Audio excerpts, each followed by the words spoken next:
Pastor గారు అండి రండి పెళ్లి చేయండి అంటే పెళ్లి చేస్తాం. విడగొట్టండి అంటే అది మా పని కాదు, పో బయటకు పో. విడగొట్టడం మంచిదా? వివాహం చేయడం మంచిది, కానీ వివాహమైన వాళ్ళని విడగొట్టండి పాస్టర్ గారు అంటే అది మంచిది కానే కాదు. మనం నేర్చుకోవాల్సింది దేవుని యొక్క చిత్తానుసారంగా నడుచుకోవడమే. కాబట్టి మనము దూషణకు ప్రతిదూషణ చేయకుండా ఉండడం ఉత్తమ జీవితం. ఇక మూడోది ఏంటంటే కీడుకు ప్రతి కీడు చేయకుండుట. దేవునికి స్తోత్ర, హల్లెలూయా. అంటే ఇప్పుడు మనల్ని ఎవరైనా కొట్టారనుకో, మనం వాళ్ళను తిరిగి కొట్టకుండా ఉండడమే ఉత్తమ జీవితం. దేవునికి స్తోత్రం. నేను దూషించేవారిని దూషించకుండా ఉండడం ఉత్తమ జీవితం. నీ మీద దాడి చేసే వాళ్ళ మీద నీవు దాడి చేయకుండా ఉండడం ఉత్తమ జీవితం. దేవునికి స్తోత్ర.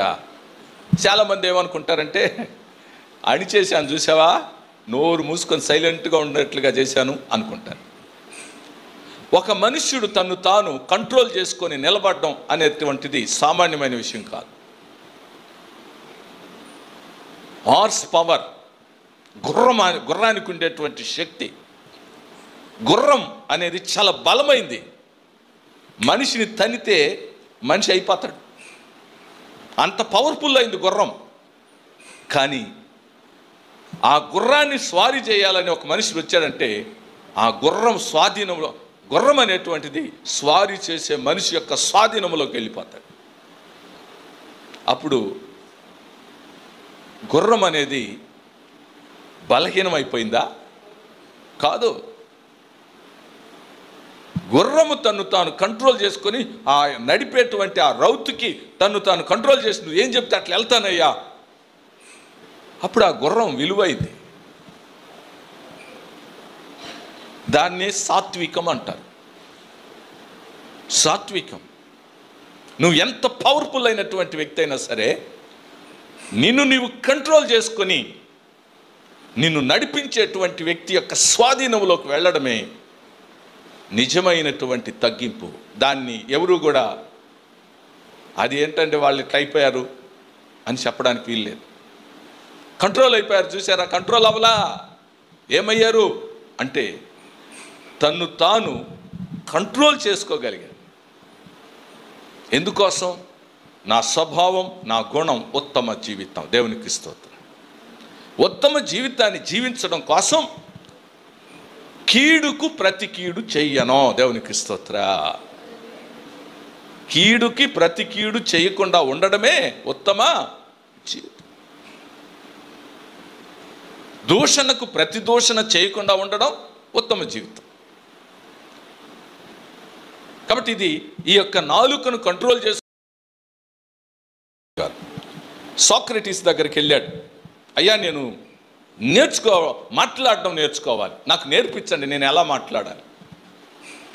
సరే, ఆయన ఇతనికి ట్రైనింగ్ ఇస్తున్నాడు. ట్రైనింగ్ ఇచ్చి అన్నాడంట, నీవు 2 శాస్త్రాలకి ఫీజు కట్టాలి.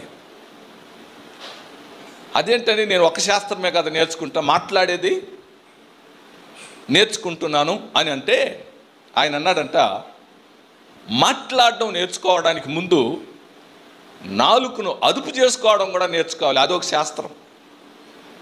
నాలుకను అదుపు చేసుకోవడం ఒక శాస్త్రం, నాలుక ద్వారా మాట్లాడడం మరో శాస్త్రం. 2 శాస్త్రాలకి నువ్వు ఫీజు కట్టాలి. ఈ 2 నేర్పిస్తేనే. ఇప్పుడు నాలుక అదుపు చేయకుండా మాట్లాడడం నేర్చుకుంటే ఇక ఆ మాటల వల్ల కీడే కానీ మేలు కలుగుదో. కాబట్టి ప్రతి మనుష్యుడు కూడా దూషణకు ప్రతి దూషణ చేయకుండా ఉండాలంటే ఫస్ట్ ఏం చేయాలి? నాలుకను అదుపు చేయడం నేర్చుకోవాలి. రెండోది మాట్లాడడం నేర్చుకోవాలి. ఇప్పుడు మీరు కూడా 2 శాస్త్రాలు నేర్చుకున్నారు. దేవునికి స్తోత్రం. నాలుకను అదుపు చేయడం ఒక శాస్త్రం, రెండోది నాలుకను ఉపయోగించడం మరో శాస్త్రం. కాబట్టి మనము మంచి విషయాలు మాట్లాడడం ఒక ఎత్తు అయితే, మనము మంచిగా ప్రతిస్పందించడం అనేటువంటిది మరో ఎత్తు. అంటే కీడుకు ప్రతి కీడు చేయకుండా. ఈరోజు మనకెవరైనా కీడు చేస్తే ప్రతి కీడు చేయడానికి మనం ప్రయత్నం చేయడం అనేటువంటిది సహజంగా జరుగుతుంది.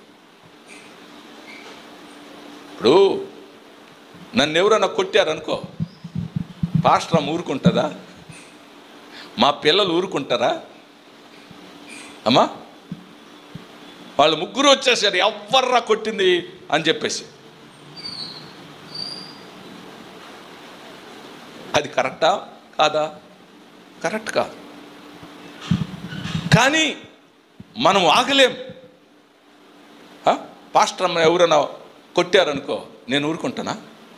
మా పిల్లల్ని ఎవరైనా కొట్టారంటే ఊరుకుంటానా? ఎంత కష్టమో దేవునికి స్తోత్ర. అదే కీడంటే. ఆ కీడు కలిగినప్పుడు ఆ కీడుకు ప్రతి కీడు చేయకుండా ఉండడమే ఉత్తమ జీవితం. దేవునికి స్తోత్ర. పాస్టర్ గారండి, ఇట్లాంటివి ఎందుకు చదువుతారు మీరు అన్నట్టు ఉంది పరిస్థితులు కదా? అవునమ్మా, నేర్చుకోవాల్సిందే. దేవునికి స్తోత్రం. ఎంత కష్టమో. ఇప్పుడు మనకేదైనా అన్యాయం జరిగినప్పుడు, అన్యాయము చేసినటువంటి వ్యక్తి మనకు ఎదురుపడినప్పుడు మనము కంట్రోల్గా ఉండడం అనేటువంటిది చాలా కష్టం. కంట్రోల్గా ఉంటే పక్కోడు అంటాడు, ఏం ఉప్పు కారం తినడం లేదా అంటాడు. ఉప్పు కారం తినడం లేదా అని బైబిల్ చెప్పలా. దేవునికి స్తోత్రం. అందుకే ఉత్తమ జీవితం అనేది మనల్ని మనం కంట్రోల్ చేసుకొని దేవుడు చెప్పిన విధానంలో నడవడానికి ప్రయత్నం చేయడమే ఉత్తమ జీవితం. ఈరోజు మన దేవుని మందిరంలో ఉన్నాం. దేవుడు మనతో మాట్లాడుతున్నాడు. ఈ లోకంలో చాలామంది ఈ రెండు విషయాల్లో, ఒకటి దూషణకు ప్రతిదూషణ చేయడం, కీడుకు ప్రతి కీడు చేయడం. ఈ రెండు విషయాలే కుటుంబాలు నాశనం అయిపోతుంది. దేశాలు నాశనం అయిపోతుంది. ఇప్పుడు ఎందుకంటే ఇప్పుడు యెరూషలేము పెద్ద యుద్ధానికి దిగేసింది. ఏంటంటే, మా వాడిని కొట్టారా, మీ వాళ్ళని లేపేస్తాం. వాళ్ళు ఏమంటారు, మా వాళ్ళని లేపేశారా, మీ వాళ్ళు లేపేస్తాం. ఇదే కదమ్మా, దేశాలు తగలబడిపోతున్నాయి. ఎందుకో యేసు ప్రభు చెప్పిన మాట వినకుండా, యేసు ప్రభువుకు లోబడకుండా, గర్వం, అహంకారం, లోబడనోళ్ళని స్వభావం. అందువలన ఈరోజు అదుపు లేకుండా నడుస్తున్నారు, అదుపు లేకుండా మాట్లాడుతున్నారు. దేవునికి ఇదంతా ఇష్టం లేదు. యెరూషలేము దేవుని నగరమై ఉండొచ్చు, కానీ యెరూషలేము గర్వంగా ప్రవర్తించడం దేవునికి ఇష్టమో లేదు. అందుకనే ఈరోజు యెరూషలేము సమస్యలో ఉంది. యేసు ప్రభు మాట వినలే వాళ్ళు. కాబట్టి వాళ్ళు పాత నిబంధన గ్రంథాన్ని పాటిస్తూ ఉన్నారు. వాళ్ళు పాత నిబంధనలో పంటికి పన్ను, కంటికి కన్ను కొట్రా. కానీ మనం పాత నిబంధనలో లేం, కొత్త నిబంధనలోకి వచ్చేసాం. కాబట్టి క్రొత్త నిబంధన జీవితం వేరు, పాత నిబంధన జీవితం వేరు. ఈరోజు పాత నిబంధన అనేటువంటిది నెరవేర్చబడింది. ఇక దాన్ని మనం ఫాలో అవ్వడం కాదు, మనం క్రొత్త నిబంధనను ఫాలో అవ్వాలి. కాబట్టి మనము చాలా జాగ్రత్తగా యేసుక్రీస్తు యొక్క అడుగు జాడల్లో నడుచుకోవడమే దేవుడు కోరుకునేది. కాబట్టి ఉత్తమ జీవితం రెండు విషయాలు గుర్తుపెట్టుకోండి చాలు. ఒకటి, దూషణకు ప్రతిదూషణ చేయొద్దు, దీవించు. కీడుకు ప్రతి కీడు చేయొద్దు. ఇంకా ఏం చేస్తూ ఉన్నాడు అంటే, దేవుని యొక్క వాక్యం ఏం చెప్తుంది, అలా ఉంటే ఏం జరుగుతుంది, దానివల్ల ఉపయోగం ఏమిటి అంటే, ఆయన ఏమంటున్నాడు, కీడు నుండి తొలగి. అమ్మా, పేతురు రాసిన మొదటి పత్రిక 3:11 అతడు కీడు నుండి తొలగి మేలు చెయ్యవలెను. దేవునికి స్తోత్ర, హల్లెలూయా. కాబట్టి దూషణకు ప్రతిదూషణ చేయకుండా ఏం చేయాలి, దీవించాలి. కీడుకు ప్రతి కీడు చేయకుండా మేలు చేయాలి. దేవునికి స్తోత్రం, హల్లెలూయా. అబ్బా, క్రిస్టియన్ లైఫ్ అంతా ఇక్కడ అసలు ఒక అద్భుతమైనటువంటి ఒక అమరిక ఇక్కడే ఉంది. ఇది మన జీవితంలో అమర్చుకోవాలి. కీడు చేస్తే వాళ్ళకు మేలు చేయాలి, వాళ్ళు దూషిస్తే వాళ్ళు మనం దీవించాలి. ఇది మనం నేర్చుకోవాల్సింది.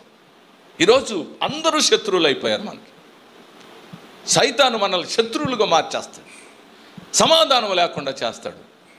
కానీ మనం దేవుని దగ్గర నేర్చుకోవాలి, ఇది మనం పాటించాలి. ఇది కాబట్టి మన యొక్క జీవితంలో దేవుడు కోరుకునే విధానం ఏంటి అంటే కీడు నుండి తొలగిపోవడం, మేలు చేయడం.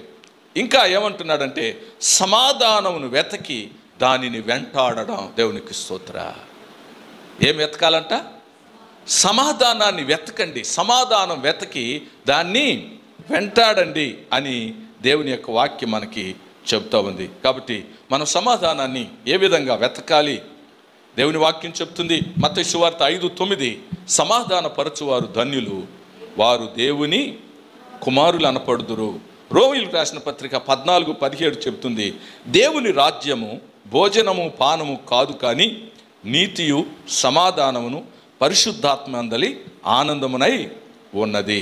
తిమోతికి రాసిన 2వ పత్రిక 2వ అధ్యాయము 22వ వచనం, నీవు యవ్వనేచ్ఛల నుండి పారిపోము, పవిత్రమైన హృదయులై ప్రభువునకు ప్రార్థన చేయ వారితో కూడా నీతిని, విశ్వాసమును, ప్రేమను, సమాధానమును వెంటాడుము. రోమ 12:18 శక్యమైతే మీ చేతనైనంత మట్టుకు సమస్త మనుషులతో సమాధానంగా ఉండండి. 2 కొరింథీ రోమిలకు రాసిన పత్రిక 14:19 ఏం చెప్తుంది? కాబట్టి సమాధానమును పరస్పర క్షేమాభివృద్ధిని కలుగుచేయు వాటినే సమాధానము పరస్పర క్షేమాభివృద్ధి కలుగు చేస్తుంది, అలాంటి వాటినే ఆసక్తితో అనుసరింతుమో. ఇంకా 2 కొరింథీ 13:11 తుదకు సహోదరులారా సంతోషించుడి, సంపూర్ణులయుండుడి, ఆదరణ కలిగినుడి, ఏక మనస్సు కలవారై సమాధానముగా ఉండుడి. దేవునికి స్తోత్ర. ప్రేమ సమాధానముల కర్తయగు దేవుడు మీకు తోడై ఉన్నాడు, ఉండునుగాక. దేవునికి స్తోత్ర. కాబట్టి ఇలా నడుచుకుంటే మనకేం ఉపయోగం?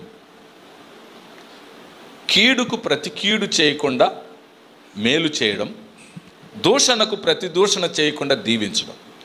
ఇలా చేసేటప్పుడు మన యొక్క జీవితంలో దేవుడిచ్చే ఆశీర్వాదం ఏమిటి? పేతురు రాసిన మొదటి పత్రిక 3వ అధ్యాయం 12వ వచనం, ప్రభు కన్నులు నీతిమంతుల మీదను ఆయన చెవులు వారి ప్రార్థనల వైపును ఉన్నది.